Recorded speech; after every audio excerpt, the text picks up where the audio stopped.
iPhone 15 car charging, and Spotify complains. Again. This is MacVoices.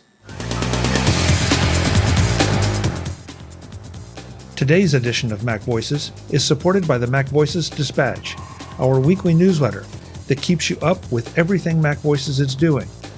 From our published episodes to Chuck's other appearances to special events and more, subscribe at macvoices.com/newsletter and stay fully informed so you don't miss a thing. Welcome to MacVoices. This is the talk of the Apple community, and I'm Chuck Joyner. Folks, it's Tuesday night, so that means this is MacVoices Live. We do this every Tuesday night, 8 p.m. Eastern, 5 p.m. Pacific, whatever time that is, wherever you are. We are on youtube.com/MacVoicesTV. You could be too. If you would just log in and join the chat, then you could throw in the comments and questions, like all kind of people are already tonight. So it's great to see you all, folks. Oh, and we definitely want to say a special happy birthday to Cletus. And so at the end of the show, we'll be singing happy birthday to Cletus. At which point, Cletus will leave the chat. Yes. Or you get taken down by YouTube. Well, yeah, that's possible too. I don't know what the deal is with happy birthday anymore. I don't know if that is that's an interesting question, Dave. Yeah. Oh, maybe we'll test it.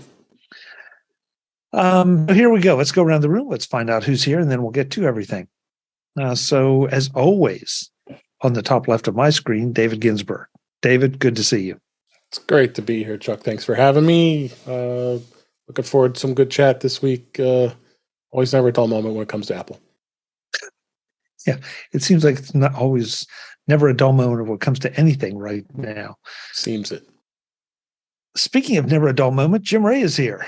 Jim, move. Yes.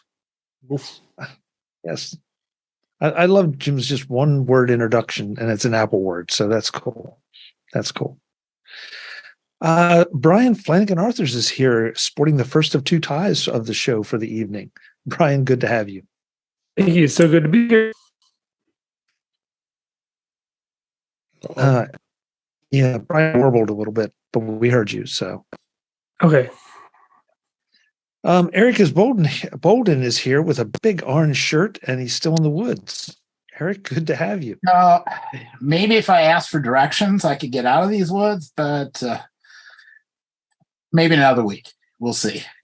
Well, I thought you might be hunting with that hunter's orange on. Ooh, there's an idea. I can finally get rid of some of those rabbits and squirrels. Maybe scare off a few deer. But, judging by the numbers of them that cluster right around the house, I'm thinking they're not at all afraid. Well, no, I better not say that because then I'll get in trouble with somebody. So I'm not going to say it. Just going to leave it there. The speaker himself, Mr. Webb Bixby, has arrived with sporting the second tie of the night. Webb, it's great to have you. Thank you so much for the extra effort tonight. Yeah, Chuck, it's good to be here. Like I said in the pre-show, I'm about 75%. I'm a little hoarse, so I'm going to be a little quiet, but I'll add what I can. So, well, we just really appreciate you coming. Thank you. It's just you would have missed us, right? You couldn't stand to be without us. Yeah, that's my story, and I'm sticking to it. So yeah, that delay was not part of the 75% either. Ben Roethig is here as well, not sporting a tie, and it makes me feel a little better. Ben, good to see you. Well, as I said in the Facebook post about this, I was feeling incredibly lazy today. Not a thing wrong with that. We could all use a little more lazy in our lives. But as long as my internet isn't lazy and goes full T-Pain like Brian, I'll be all right. Last but absolutely not least, with another of his intriguing backgrounds, is Mr. Mark Fuccio. Mark, it's great to see you. Thank you so much for developing a theme for the evening. Well, I was inspired by the set of articles that you sent out, and I guess we'll see what they are as we get into them and why crying baby faces is the image of choice. I like it. Well, I said I was going to call an audible because this is something that I saw. I mean, I knew it happened. I just sort of didn't put it in the notes, and I saw it again tonight at dinner, and I thought, okay, we just have to mention it, that the original Apple Watch is now officially, ancient. It's officially Obsolete. unsupported. Unsupported. Yep. Yep. And that includes the solid gold. Yeah. $17,000. Yeah. I know we talked about this when it first came out, that why would you buy a $17,000 watch that is a piece of gear that is going to be out of, there are going to be iterations. Come on. Anybody have any thoughts? It felt like it should be mentioned. I think it should be. I think it should be. And, for people who are going to drop that sort of money, they obey the, if you have to ask how much it costs, you can't afford it dictum. So, for some people out there, it's worth it. And for a lot of other people, it's not. Yeah. The people who bought this, I don't think really care. It was basically a 1-year piece of bling. I mean, honestly, it's probably going to be worth more as a collector's piece and more useful than it ever was as an actual watch. Probably so. Yeah. Craig in the chat room, Cletus in the chat room says, how much was the gold worth? And Craig responded, no, I bought a car instead. So there you go. Oh my. Well, so the first thing I had on the agenda was just one more time to follow up with new gear, new Apple Watches, new iPhones, the new version of iOS, the new version of the macOS Sonoma.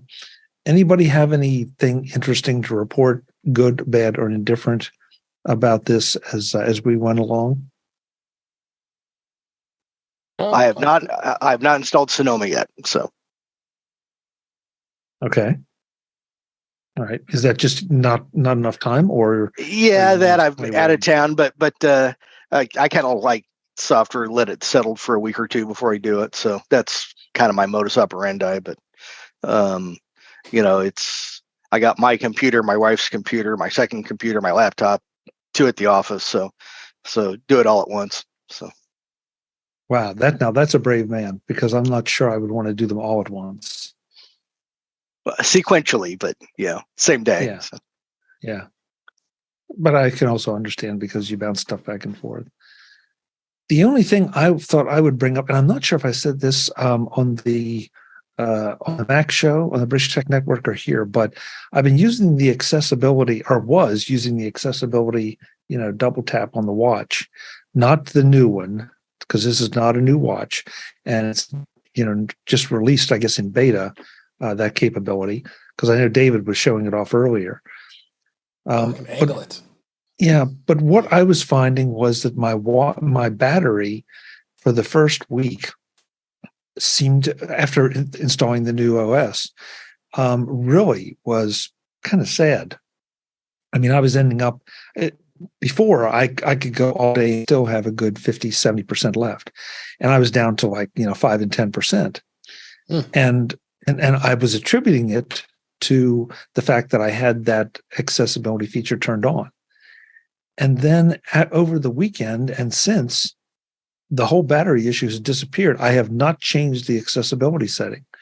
Everything stayed the same. It was almost like we've talked about the iPhones and all needing time to sort of get broken in and do their thing. I don't know, that would seem crazy to be happening on a watch, but it seems to have now, because my battery life to pretty much what it's been. Yeah, David, then Ben. I'll have to test that, because I'm going from the Series 7, I think, which you have, and then I'm on the Series 9. But I did start seeing some deterioration of the battery life on my Series 7. So it's not surprising to see that was happening. I didn't have the 7 very long after WatchOS 10 was on it, so I really can't say either way if it was getting even worse. But I mean, I think it's the battery life for the most part are pretty decent with Apple Watches. It just all depends. age and where it goes.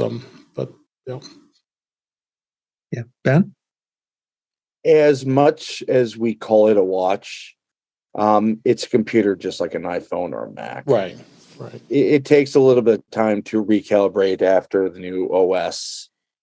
Honestly, all those issues should be gone within a week or two, hopefully.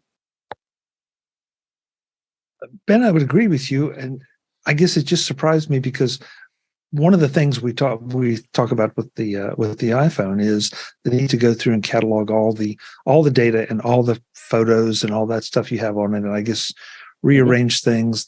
I read one article that it has to do with a spotlight scan so that it can go through and find everything, or search. I guess a search scan, but I don't feel like I have that. I personally don't have that much on my watch, other than just the apps that come with it and a few that I've added. So I don't feel like I'm stressing my watch out in that regard. And so it was unexpected, and I felt like it was worth mentioning in case other people were having that issue and were concerned about the battery life of their older watches, because this is a Series 7. Right. Yeah. But I mean, the OS is very highly related to iOS, so it's probably going to handle things similarly. Yeah, Mark. Yeah, I think it may be possible that Apple's doing other things than just re-indexing photos and text messages and things. Maybe and this is pure speculation on my part, but it's grounded by something they did before, where they converted from AFS to APFS on all their devices.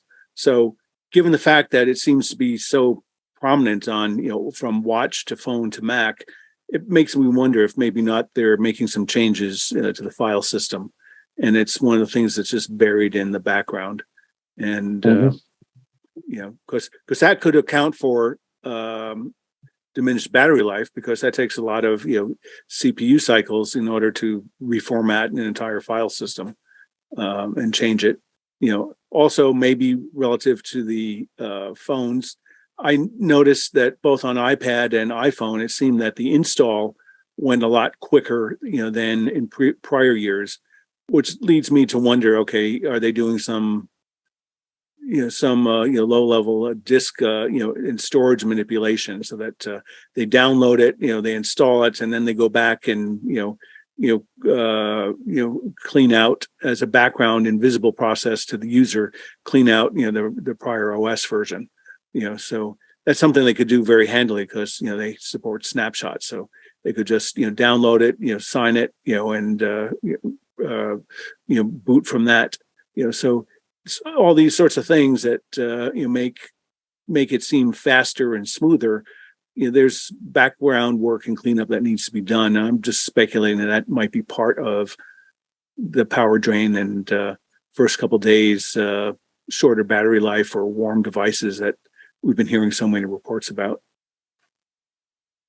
Fair point, because I wish Jeff were here, because he could probably tell us which version. But David, maybe that at one point when they were taking out APFS, they had formatted our drives and then formatted them back, sort of behind our back. We didn't even know it. And at the time, I don't remember if there were any battery life discussions with that going on, but there is a precedent there for Apple doing things without necessarily making it public when it comes to the OS and the file system. So, Mark, you may be right. You may be right. Developers know about that. So I don't think anything like that is happening. Okay. Well, that's good to know. Jim, they did know about that when that happened? Mm-hmm. Ahead of time? Okay. Why didn't you tell us? I wasn't on the show. Oh, okay. Fair point. Okay. David, I saw you holding up your watch, so I know you're running the one thing that I don't like to talk about, and that's betas. But I couldn't resist. Yeah, I couldn't resist. What are you seeing with this beta? That's the biggest thing. They finally added the double tap to change to answer the calls and switch with and switch between the widgets. And I had I just installed it maybe 45 minutes ago, so I was getting a little used to what it's doing here. So it seems sometimes it works, sometimes it doesn't, because I just double tapping here now and it didn't come up. But this seems like a really cool feature, and it does give you taptic feedback when when you switch between the widgets, so you are feeling it as it switches. And I'm sure the same thing. I haven't tried the phone call yet, but you can answer your calls on here with the double tap and hang up as well. So be interesting to see how to explore with this. And Ben, I don't know if you've install yours yet, but you don't have. I'm sorry, you don't have Series 9. So there'll be no point. I'm still on the 7, and why I am running beta 2, 7.1 beta 2. I've been gone all day and haven't had a chance to test it out at all. But that's the only really thing I see on the app on the watch so far with the latest beta. Again, this is very unusual for me, but I just was very curious to how this worked with the double tap, so that's why I gave it in this case. I didn't update the iPhone, so I'm still on the 1702. Brian, you're still using a 6, are you not? Yeah, still Series 6. Really, I was on the fence about getting a Series 9 this year. I too have noticed some battery degradation over the past 6 months more so. But I'm relatively close to a charger and not too bad to throw it on there real quick. But so I'm still holding on to the 6, and it still runs great. Yeah. So Barry in the chat room asked how far back the double tap feature goes. That's Series 9. Yes. So, I mean, Barry, it's a new feature with the 9, but it does, like I'm using a 7 with the accessibility ability to do this. Right. And I found it very useful. And again, except for the little issue there for a few days with the battery, it seems fine. Now, David, I kind of forgot about the ability to switch between widgets. I've got to go in and see if it either lets me do that or if I can do that just, with the way I have it set up. I had the accessibility turned on and tried it, and it did not work for me anyway. So I don't know if that is an option in the accessibility part of the settings, as opposed to with the Series 9. Yeah, but I mean, do you mean the just the ability to select the default item, or do you mean to switch between widgets? Switch between widgets. Okay. Yeah, I kind of don't think so. I don't think it does. I mean, I saw how accessibility went around to the different faces and such on there, but I didn't see it switch like this with this mode. Okay. Complications. I couldn't think of that word. Yeah. Anybody else have anything, any interesting behavior, good or bad? Okay, I'll take that. It's just. To me, it has, for everything in my workflow, it has been extremely solid. Yeah, it does take a little getting used to when you're pushing the mode button and you're so used to getting to the to the settings by swiping down. Now you have to tap the mode button to get to it because it's there now as opposed to the way it was before. But there are number of things you just got to get used to, but beyond that, I haven't seen anything crazy. Yeah, just a lot of like muscle memory type stuff, and overcoming that. I actually really like the new button combination to get to different things, and visually it looks really nice. One quality of life improvement that I don't remember seeing advertised, but I realized it is when you listen to a podcast. It'll usually have like the backup. I think it's backup 15 seconds and fast forward 30 seconds, but it also now tells you how much time is remaining on the podcast itself. So I think that's really helpful, where you can see just visually there instead of having to go to the phone to see that. Yep. Is that the Apple Podcast app, Brian, that you're using? Yes, that one in particular is, yeah. Okay. I use Overcast, and honestly, I don't know if it has an Apple Watch component. I don't think it. Well, I don't know. I shouldn't say that because I never really the watch will definitely control it. I'm not sure if that's something Marco wrote or just the way WatchOS works. I don't know. I'll report back on that one because I hadn't even thought about using my watch to control it. Just because usually I start it and then it just plays and plays and plays and keeps going. So, but that'd be a nice thing. I've definitely controlled Overcast with my watch paused and it does. Pause, There's play, an app, and jump back. But I don't think I installed it. I think it's just now playing. Yeah. I think there is an app, but I don't think I am using it. It'd be weird. How did you be able to control it without the app? Because of now playing. That's okay. Yeah. Okay. I have a question for Brian. Mm-hmm. What's your use case listening to podcasts with your watch? For me, I like to often listen to podcasts while I walk. So when exercising, I just, instead of music, generally just have some podcasts playing. And then if there's, downtime at work or anything of that nature where I can have it as more like background, sometimes I do that as well. I wonder if this question... Go ahead, Mark. Yeah, I take it you don't have your phone with you. You're just using AirPods and the watch. In my case, actually, I do have the phone with me. Yeah. Okay, because when I go out walking and stuff, I have phone and sometimes I don't have. Yeah, but you can still control, even if you're playing it on your phone, you can still control it with your watch. Yes, but you can also play back from the watch itself. Yeah. I've never done that. In my particular case, I use the phone, just kind of beaming that information to the watch. I always have it based on the phone. Yeah. I'm using my phone as a camera, so I can't sit and tweak it. I know David's looking, but I'm definitely going to check that out because, that would be sort of nice to have. Okay, I'm not sure what to do with this one. Barry in the chat room says, I have a complaint about conversational awareness on AirPods Pro 2. When I start to sing along with the song I'm listening to, the volume drops and I can't hear the music anymore. I've been noticing that because it happened when I was watching a show on my Apple TV and I'd start talking and then it would just mute. Then you wouldn't be able to. You'd miss the dialogue, just like missing the music.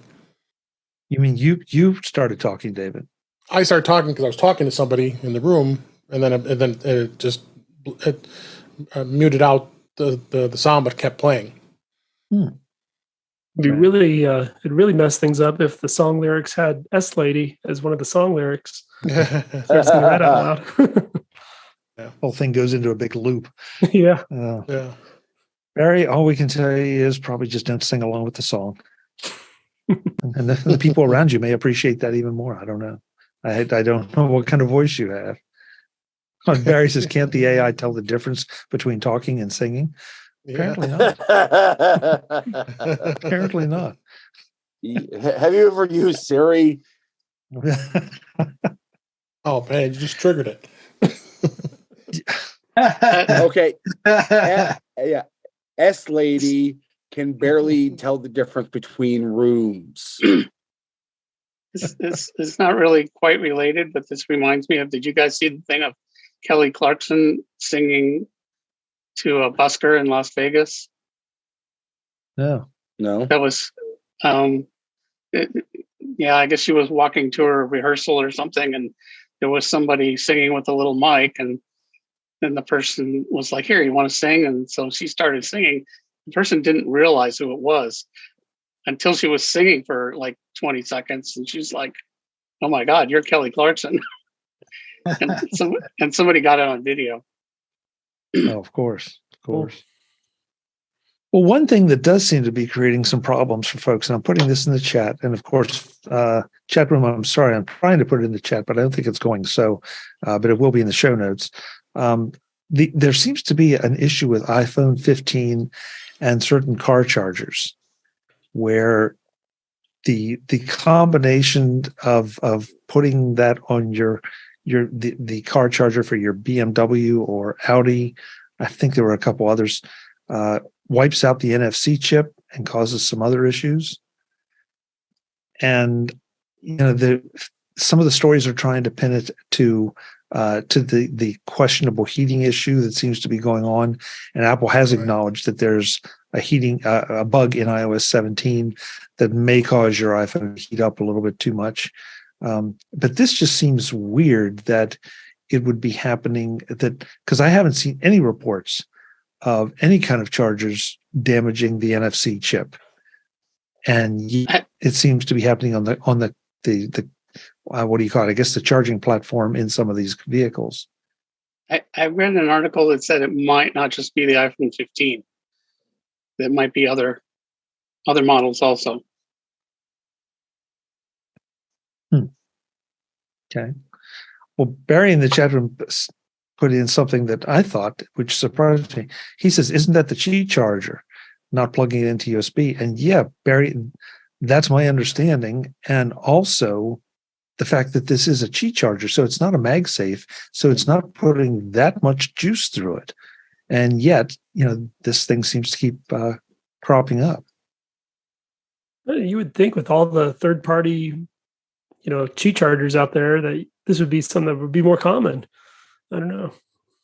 Maybe something like sometimes cars have like little slots that the phone go into or something where maybe that's restricted airflow or something.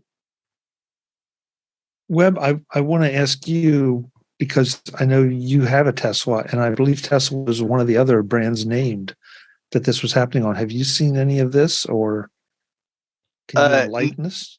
No, and I hope not. I've been driving a different car since I've been around. I did get my iPhone 15s this past week, and I got those up and running. I got another story about that, but I saw the BMW story. I hadn't heard about the Audi, which is what my wife drives, or about the Tesla. The Tesla, the model that I have, it has just basically a platform. You can put two phones and Q charge them or key charge them, two phones side by side. And the last thing I want to do is mess up my NFC process, my new phone. So this is the first I've heard about the Tesla being a problem. I wonder if they use a common vendor for the charging coils.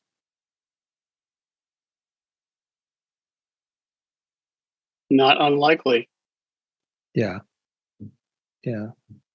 So I guess the moral of the story is, for right now, until we get to 17.1 or a specific fix, if you have an Audi or a Tesla or a BMW or any of these, don't use the charging platform in the car. I mean, I think you find it, plug it into USB, judging by everything, it just seems to be the cheap charging that is giving the issue. So I don't know. Mark, though, you drive something, but you don't use CarPlay? Yeah, I was just looking it up. It's it's a 2016, and Audi didn't add CarPlay support until 2017. So that's why. Okay. I had forgotten why. I thought it was because of the small screen size, but no, it goes deeper than that. It's just below zero as far as time goes and feature compatibility. Well, the next story we have is I'm going to let Mark take the lead on this one, just to start out, just because my reaction is very predictable to this. But this is the one where Spotify says they're being unfairly held back by Google and Apple. Yes. So I think, the nature of the story was that Daniel Ek, Spotify's CEO and founder, was stirring stuff up in some meetings he was having in the UK, saying that we're being disadvantaged, and I guess he's just as bad as our Washington politicians of throwing out half facts and saying, oh, we're charged 30%. He's been in the App Store long enough that he's only paying 15% on Apple, and I'm sure the same thing on Google. What do you mean by that? Being in the App Store for, I'm sure they're over $1 million. They don't qualify for the small business program. and the 15% would only apply for subscribers that have multiple years. So they may have some customers, but I'm sure they have a lot of turnover. So Jim, that's my point is, Spotify has been in the App Store for years and years and years. So, unless there is an exemption, of which I'm unaware, saying if you're bigger than $1 million, you have to pay 30% no matter what, then that might change the color of it. But I don't think that's the case. I think anybody who's been in the App Store longer than a year, regardless of revenue, their fees drop down to 15%. Is that correct? That's not correct. The fee for renewals drops. So Spotify's number is probably somewhere between 20, 25.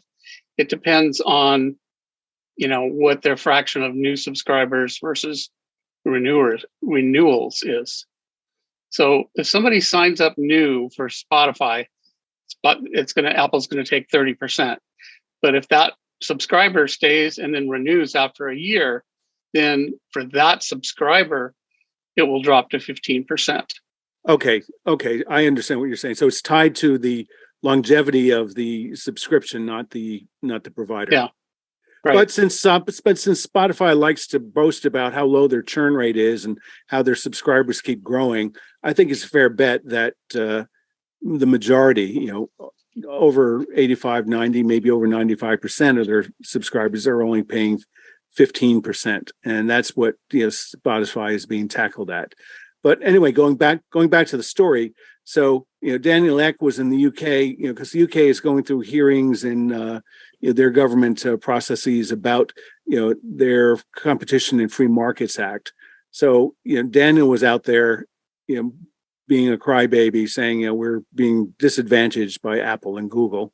And I've spoken about Spotify here in the past, and I think 15%. I think it's decent for the services that Apple provides, as well as the fact that if people don't like it, go create your own phone and create your own store. I mean, that's what Apple did. They started from nothing, and all around the world where they've had success, no one had put a gun to customers' heads and force them to buy things, force them to buy the phone. So I think again, it's just much ado about nothing. It's just a short-term political flare-up, and in the fullness of time, it will just go away. The panel is back next time to talk more about Spotify complaining about Apple and Google. I'm Chuck Joyner. I'll see you on the next episode of MacVoices. Thanks for watching. Visit MacVoices.com for show notes and to connect with Chuck on social media. Get involved in our Facebook group or like our Facebook page, and get more out of your Apple tech with MacVoices Magazine, free on Flipboard and on the web. And if you find value in it all, consider supporting us through either our Patreon campaign at patreon.com/MacVoices or by making a one-time donation via the PayPal link on our front page and in the show notes of each episode. You will join these fine people who help bring you MacVoices.